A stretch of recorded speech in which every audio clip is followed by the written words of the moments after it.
What do you think are three things we can do on a daily basis? Simple things to help us have more control over our own mind.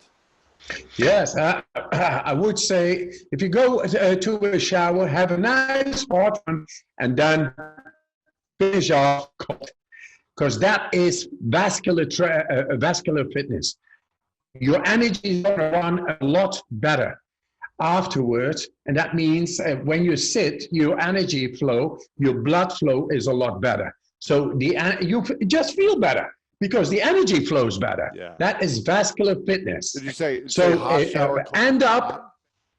Did you say hot, cold? Yes, alternate is even better. Okay. Because then you open up, close, and then you train the millions of little muscles in the vascular system, which is helping the blood flow go through the system, and then the heart rate goes down with 20, 30 beats a minute. That means stress, bye-bye, stress. You don't feel the stress anymore. You are in control of your own body, and your blood flow is running to the cells, feeding the cells. You get a lot of energy, and that energy is without stress.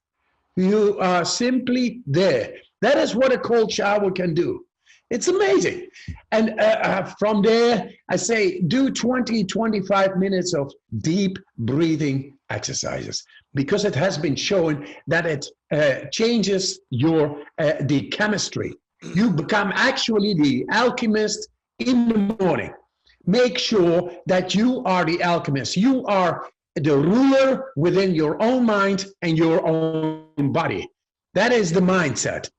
And the cold shower will help your vascular system, which is running through everything you got. And the breathing is changing the chemistry. And then suddenly you find out that consciousness, the way we actually are within our brain, is to be the master over our stress, over our health, over our happiness. It's all there. That is going to be the new paradigm. We are the directors or the presidents within the kings and the queens. We shine the crown, the corona, the crown. That's who we are.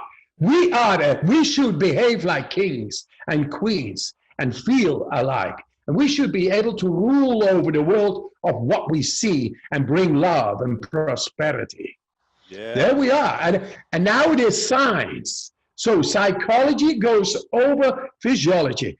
Michigan study, brain over body. It is there. And now it's the time that the scientific world will have to take up that the defense system in every individual in the world is able to be altered within 1 day or half a day.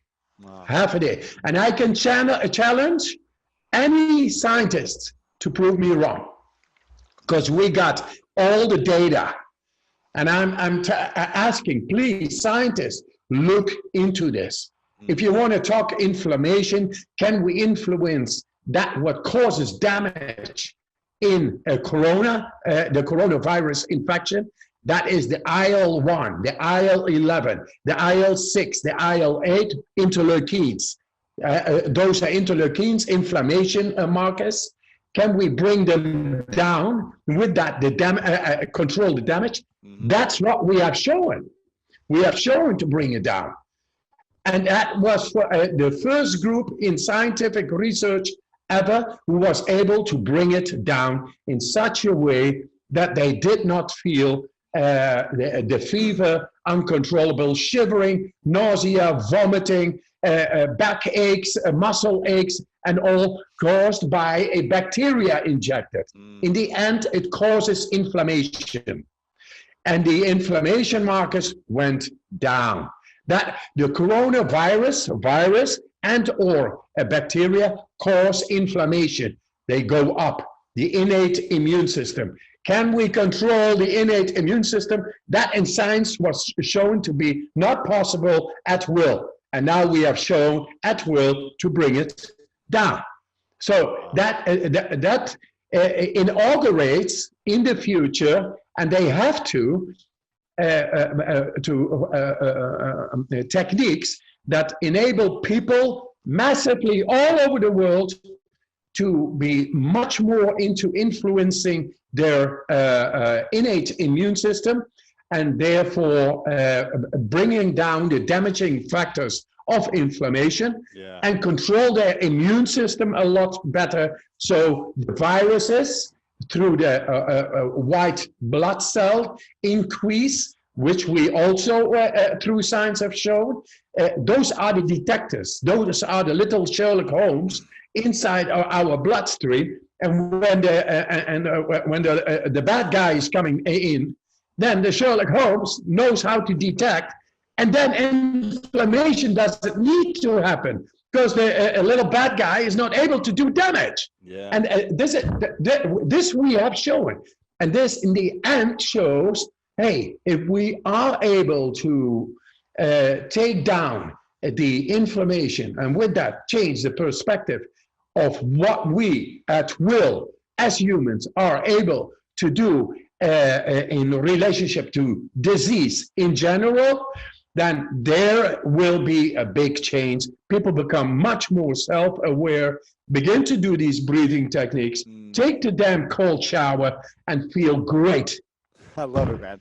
When is the last time you got the flu or got a cold or got sick where you were out for a while? Do you remember the last time? Must be amnesia, but I don't know. I forgot. And it's not there. You're doing cold training often. You're leading retreats every other week. You're climbing, a mountain in snow and freezing cold, shirtless. You're jumping in freezing rivers, cold tubs, ice showers. You're doing these things, but you don't remember the last time you got sick. Maybe a little here and there, but you were able to get yourself back to full power. Are you in this time staying at home and making sure you're protecting yourself and the ones around you, even though you're trained to not get sick? Or are you saying, I'm going to go outside, I'm going to live my life, I'm going to touch everything and touch my mouth, and I'm not worried? What's your mindset during this time? I'm absolutely not in fear related to coronavirus infection. I know how to beat beat it. I know how to spike up my immune system. I know this. I already talked to the university, and I told them, "Hey guys, you still got my blood taken while I was doing my exercises, and that blood has shown to be resistant against a bacteria injected into the blood. Normally, there is an aggressive reaction of the immune cells ex vivo in laboratory setting. So without me, but it's my blood. And they took it when I was doing my exercising. And they took it. Normally, there is a very violent reaction on the immune cells. Now they took my blood and they put in the same bacteria, and there was zero reaction on the immune cells. Really? Zero. Is this with? So I told him, yes. With coronavirus or just with, absolutely. With any virus? That's what creates inflammation. And coronavirus also just creates inflammation. So we were not able to bring down inflammation at will. And I showed how to bring it completely down. Wow. So at least let them investigate how this is possible, because I've been showing it. And then they told me, you are the only one who is able to do this because you are the Iceman. Then I directly said, no, give me a group of people and I will show just in a couple of days how to bring them to the autonomic nervous system, the innate immune system, how to bring down inflammation. And then you test them all with the bacteria, you inject them and cause inflammation in the body, the innate immune system reaction, and then you will see they all will bring it down. That in contrary of hundreds and thousands of people who have done the same experiment and all got sick. Wow. Now, there we are. If someone is feeling sick right now, and maybe they have coronavirus, maybe they just have the flu or some type of cold or something else. Maybe they're causing sickness because of the mind and how they're stressing so much. Who knows why?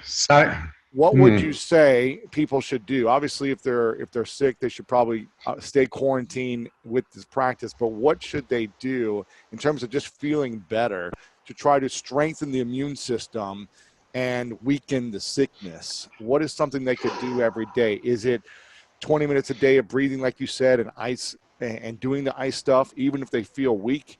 Will that help? Is it more breathing? What's the strategy to increase the immune system? If they feel weak, then they should do the breathing exercises. The breathing exercises changes the chemistry, brings down the inflammation. And when it is brought down through the breathing techniques, not, hey, just do a little bit of breathing. Yeah, I breathe already all day long. No, not that way. Just follow the protocol, which these guys in the university also did. Also, those people are humans. So you are a human, follow the protocol, and then it will show you will bring down inflammation, which was weakening the person. So the person feels weak, he brings down through the breathing techniques the inflammation, then he feels strong again. He feels connection again, and that is feeling strong. And from there, that starts to fight off the sickness. Yes. The inflammation goes down, with that the sickness, and with that he feels he has control within his immune system at will. Again, gives confidence and great feeling. That is one. And then from there, then take a hot shower, take a cold one afterwards from 30 seconds to 2 minutes, and you're gonna feel even greater because you are exercising and activating the transportation system of your body. And it's all logic. Why does breathing help boost the immune system by itself? Why is air into your body and your cells, why does that help? Yes. When we do these breathing exercises we have shown in the university, they work different than any other breathing technique I have been looking up. And I've gone through science to show it. So that it's factual. It's factual. These breathing techniques I've been exercising randomly by going into cold water. And cold water is real stress. And when real stress comes and you are able by certain kinds of ways of breathing, then those are breathing techniques that is able to fend off the stress of the cold. And so that those breathing techniques, after being so much in the cold, I took home. I began to do those same breathing techniques which I was doing before to fend off the cold. I took them home and began to exercise at home. And then it showed, wow, this goes deep. It changes my consciousness. It changes my feeling deeply. I see all the lights. I see all the chakras. I see enlightenment. I see anything. This I learned that by going into a cold water. And cold water is merciless but righteous. It's what I always say, but it is so. It is my teacher. If it works in cold water, it will work against any virus and or any bacteria. I love that. And more so, you learn, if you learn how to deal with cold water, which is very stressful, which goes directly into your emotion, you learn also to deal with your emotion, with your mood. And this has now been shown in the brain scans, that I'm able to connect with the areas where emotion is residing. What do you need to perform? You need alkalinity. Because of the oxygenation, alkalinity comes in. That's what you need to perform. Now, because you are so stressed, you are not connected to the brainstem.